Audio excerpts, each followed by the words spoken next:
आपको एक वचन पढ़ाता हूं, मरकुस 5 उसकी 35 से 40 आयत। उसमें लिखा, वो कह ही रहा था कि आराधनालय के सरदार के घर से लोगों ने आकर कहा, तेरी बेटी मर गई, अब गुरु को दुख मत दे। वो कह रहे थे, तब यीशु ने अनसुनी करके आराधनालय के सरदार से कहा, मत डर, केवल विश्वास रख। और उसने पतरस, याकूब के भाई यूहन्ना को छोड़ किसी को अपने साथ अंदर आने ना दिया। आराधनालय के सरदार के घर में पहुंच के उसने लोगों को बहुत रोते और चिल्लाते देखा। तब उसने भीतर जाकर, यानी यीशु मसीह ने अंदर जाकर उनसे कहा, तुम क्यों हल्ला मचाते और रोते हो? लड़की मरी नहीं परंतु सो रही। वे उसकी हंसी करने लगे, परंतु उसने सबको निकालकर लड़की के माता पिता और उनके साथियों के जहां लड़की पड़ी थी वो गया। हमें क्यों प्रूफ चाहिए? पर्सनल। क्योंकि जिस जनरेशन में आप रहते हो वो जनरेशन एक फेक जनरेशन है। लोग मुंह पे खुश हैं और पीछे खुश हैं। जिस जनरेशन में, जिस दुनिया में आप रहते हो, ये एक फेक जनरेशन है। आज इज्जत बंदे की नहीं, उसके पैसों की होती है, क्योंकि ये एक फेक जनरेशन है। आप इमेजिन करो, एक घर में यीशु मसीह जा रहे हैं और सब लोग रो रहे हैं, हाय मर गई। और जैसे यीशु मसीह ने कहा, ओए मरी नहीं हो। अगर किसी का कोई मरा हो जो दिल पे लगा हो, अगर कोई बोल देना, ओए काका मरी नहीं, तो बंदा कहेगा, सच्ची नहीं मरी। वो ऐसे बोलेगा, तुसी कितने चंगे हो, हाँ, वो ऐसे बोलेगा। पर बाइबल कहती, वो जैसे यीशु मसीह ने कहा, अरे मरी नहीं हो, वो सो रही है, सब हंसी करने लगे, हंसने लगे, मजाक उड़ाने लगे। इसका मतलब वो सही तरह से रो नहीं रहे थे, वो फेक थे, वो फेक रो रहे थे। वो फेक प्रॉफिट होते हैं ना, फेक पास्टर्स होते हैं, फेक विश्वासी भी होते हैं, नकली प्रॉफिट भी होते हैं, नकली पास्टर भी होते हैं, नकली विश्वासी भी होते हैं।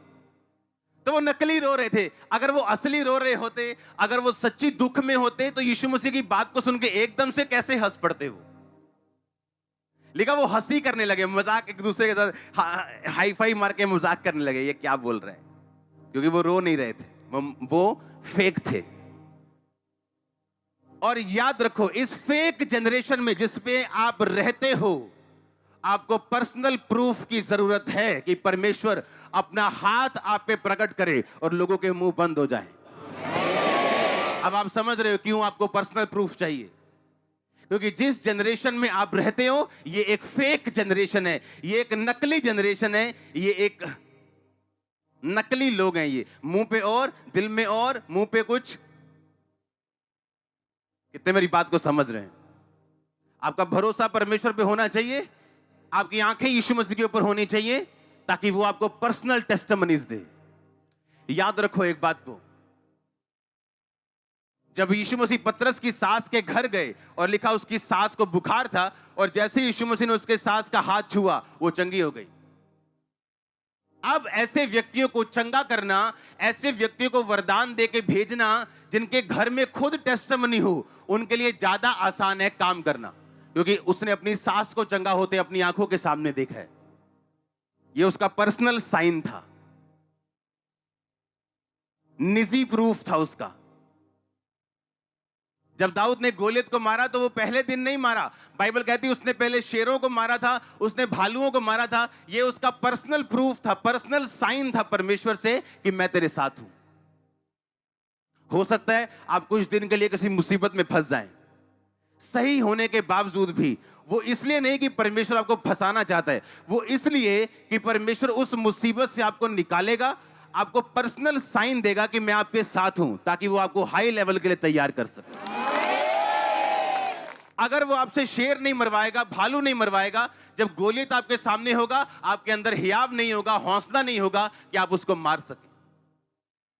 कि वो कौन सी चीजें हैं अगर वो आपकी लाइफ में हो, कुछ भी गुमेगा नहीं। जो चला गया वो वापिस आएगा, आप कुछ भी गुमा हुआ नहीं पाओगे। कुछ भी ऐसा नहीं होगा जो आपने गवाया हो। अपने आप को हमेशा हाई लेवल पे आप देखोगे, शैतान के हर अटैक को मिट्टी में मिलता हुआ देखोगे।